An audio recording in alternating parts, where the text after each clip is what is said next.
Assalamualaikum warahmatullahi wabarakatuh. Selamat pagi adik-adik semua. Bagaimana nih kabarnya hari ini? Oh, sehat. Oke. Baik, sebelum memulai pembelajaran pada pagi hari ini, alangkah kita baiknya berdoa dulu agar dimudahkan segala urusan belajar kita, oke? Berdoa mulai. Cukup? Baik. Untuk hari ini, apakah ada yang tidak hadir? Oke, hadir semua ya. Oke. Nah, bagaimana liburannya kemarin hari Minggu? Oh, oke. Menyenangkan ya? Oke, menyenangkan.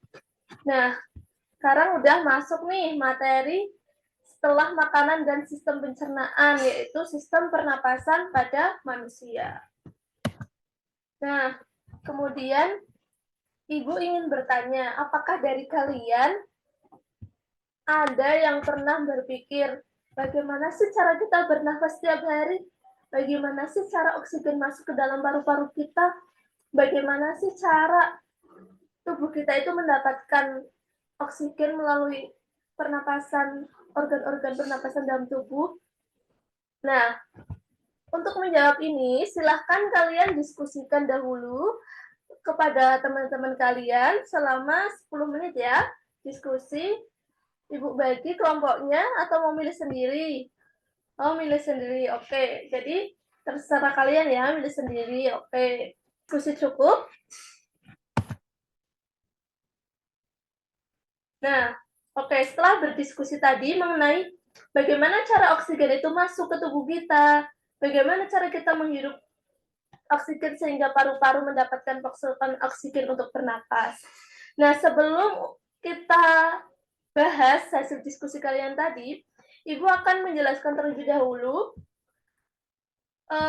outline pembelajaran kita pada pertemuan kali ini, yaitu ada struktur dan fungsi organ pernapasan, kemudian ada mekanisme bernapas, mulai dari menghembuskan nafas dan menghirup oksigen, kemudian ada penyakit pada sistem pernapasan.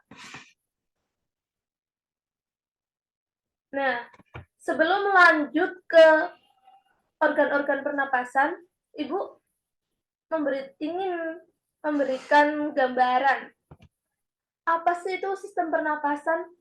Sistem pernapasan itu terdiri dari sekumpulan organ dan jaringan yang terlibat dalam pengambilan oksigen dari atmosfer dan pelepasan karbon dioksida yang dihasilkan selama respirasi aerobik. Nah, pertukaran gas ini disebut juga pernapasan atau pernapasan eksternal, yang mana ini itu menjadi peran penting dalam menjaga pasokan oksigen dalam tubuh kita dan membuang gas limbah.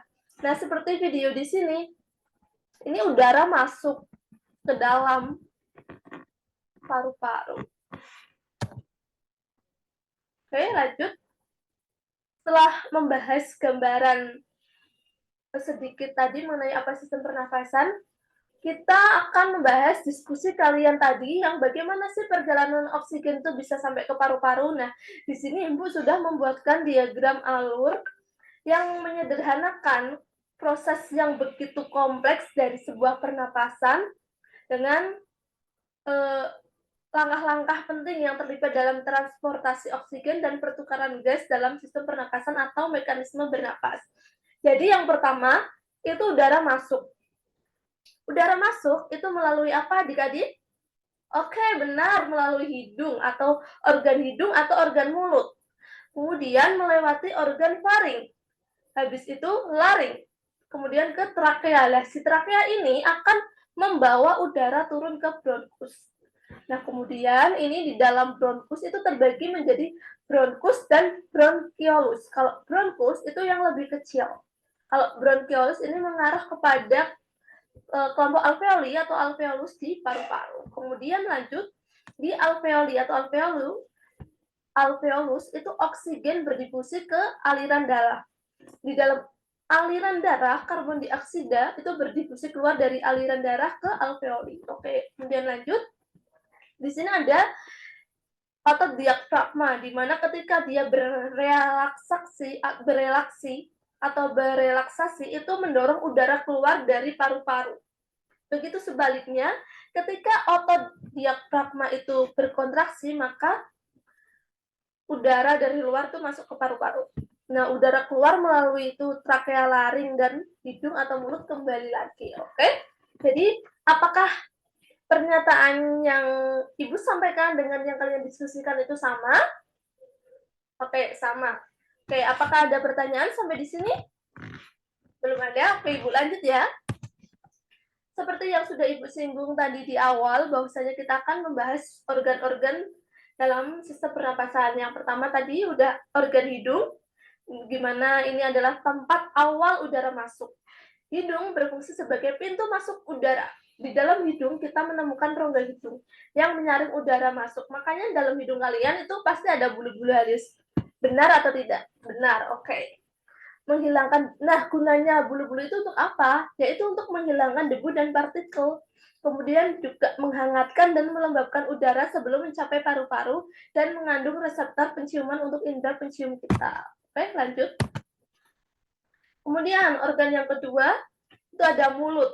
Mulut juga dapat berfungsi sebagai pintu masuk atau sebagai pintu masuk alternatif bagi udara. Rongga mulut ini memainkan peran kecil dalam pernapasan, namun penting untuk berbicara dan menelan. Gitu. Jadi saluran hidung jika tersumbat, bernapasnya melalui mulut. Oke? Kemudian yang ketiga ada faring. Nah, organ faring yaitu menghubungkan rongga hidung dan mulut dengan trakea. Jadi di sini nih letaknya seperti gambar ini. Nah, fungsinya dari faring adalah jalur umum untuk udara dan makan. Jadi kenapa kadang kita tersedak itu karena kita kadang makan sambil ngobrol. Nah, itu bingung ini mau arahnya ke mana ini, kalau masuk ke paru-paru itu akan tersedak. Tuh. Karena ini jalur udara dan makanan bisa lewat sini. Nah, epiglotis struktur seperti penutup di faring itu mencegah makanan masuk ke trakea saat menelan. Ya masuk ke trakea, jika masuk ke trakea itu nanti akan tersedak.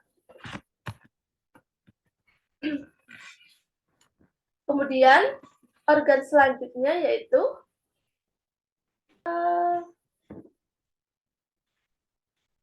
laring. Laring adalah segmen saluran pernapasan yang kuat dan fleksibel yang menghubungkan faring. Jadi di sini tempatnya. Nah, ini. Hal ini memungkinkan udara melewatinya sekaligus mencegah makanan dan minuman menghalangi jalan nafas. Selanjutnya ada organ trakea, di mana trakea merupakan tabung lebar berongga yang menghubungkan laring ke bronkus, saluran udara di paru-paru. Fungsi utama dari trakea ini adalah untuk memungkinkan aliran udara ke paru-paru, udara dari luar ke paru-paru, atau aliran udara ke dan dari paru-paru dalam tubuh. Nah, persiapan ini memastikan bahwa udara yang masuk ke paru-paru itu berada pada suhu dan tingkat kelembapan yang optimal untuk pertukaran gas yang efisien. Kemudian selanjutnya itu ada organ bronkus yang sudah saya sebutkan tadi.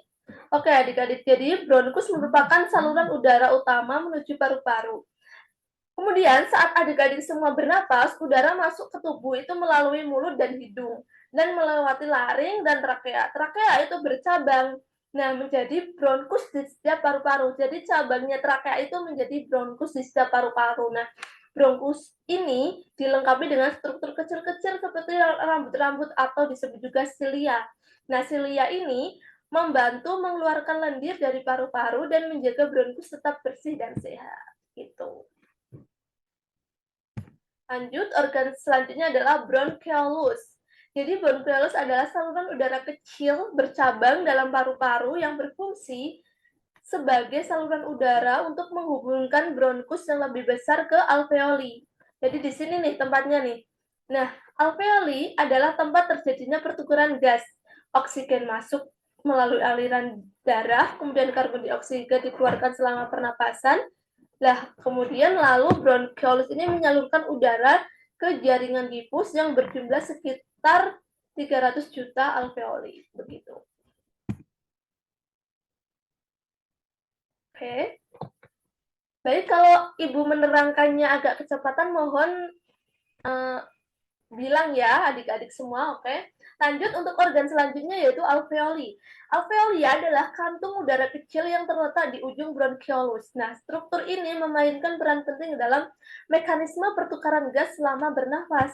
Jadi di alveoli atau alveolus ini molekul oksigen bergerak melalui satu lapisan sel paru-paru memasuki aliran darah secara bersamaan. Nah, molekul karbon dioksida atau CO2 ini berpindah dari aliran darah ke alveolus. Begitu adik-adik. Nah, oke. Sudah selesai penjelasan Ibu mengenai organ-organ. Kita lanjut. Tadi pertukaran gas. Bagaimana sistem pertukaran gasnya selama respirasi? Selama respirasi eksternal, udara yang kayak oksigen itu akan masuk ke alveoli. Nah, selama di alveoli ini disebut proses inhalasi. Kemudian molekul oksigen berdifusi melintasi dinding tipis alveolar ke dalam aliran darah yang terdapat di mana mereka itu menjadi tempat berkaitan dengan molekul hemoglobin dan sel darah merah. Nah, secara bersamaan karbon dioksida yang dihasilkan oleh metabolisme sel itu berdifusi ke arah alveoli atau alveolus. Nah, selama respirasi sel, oksigen dikirim ke jaringan tubuh dan karbon dioksida dikeluarkan dari jaringan dan diangkut kembali paru-paru untuk dihembuskan. Gitu. Jadi ini masuknya, oke? Baik, sampai sini apakah ada pertanyaan? Tidak ada. Oke. Sebelum itu juga tadi Ibu membahas mengenai dampak penyakit atau penyakit apa saja yang menyerang sistem pernafasan. Nah, salah satunya adalah bronkitis, di mana bronkitis ini adalah iritasi yang terjadi pada jalur napas atau bronkus. Tadi di dalam bronkus, jika terjadi iritasi, itu akan menyebabkan napas menyempit karena tertutup oleh lendir. Nah, tadi kan ada silia yang untuk membersihkan lendir-lendir. Nah, orang yang menderita bronkitis akan mengalami kesulitan bernapas gitu. Jadi jika iritasi ini terus-menerus terjadi dalam waktu yang lama, maka akan menjadi bronkitis kronis yang menyebabkan kerusakan permanen pada jalur napas atau bronkus. Kemudian juga ada kanker paru-paru. Nah, nanti kalian untuk PR ya, nanti PR di rumah, kalian cari penyakit-penyakit apa saja yang berhubungan dengan sistem pernafasan, kalian analisis, kemudian nanti kalian kirim ke Google Classroom, oke? Ibu tadi udah mencontohkan satu, ada bronkitis, kemudian ada kanker paru-paru, nanti buat PR, oke? Oke, jadi cukup untuk pertemuan kali ini, jika tidak ada pertanyaan, maka Ibu akan tutup dengan doa. Sebelum bertutup dengan doa, Ibu ingin memberikan sedikit apresiasi kepada teman-teman semua atau adik-adik semua yang sudah aktif berdiskusi pada pagi hari ini. Kemudian juga terima kasih atas semangat belajarnya hari ini. Ibu harap pertemuan berikutnya kalian akan lebih semangat lagi, oke? Baik, untuk Ibu akhiri saja pertemuan hari ini dengan berdoa bersama-sama dan mengucap alhamdulillah. Alhamdulillahirrabbilalamin. Bismillahirrahmanirrahim. Berdoa dimulai. Cukup? Oke. Terima kasih adik-adik semua. Jangan lupa pulangnya hati-hati dan semangat mengerjakan PR-nya, oke? Assalamualaikum warahmatullahi wabarakatuh.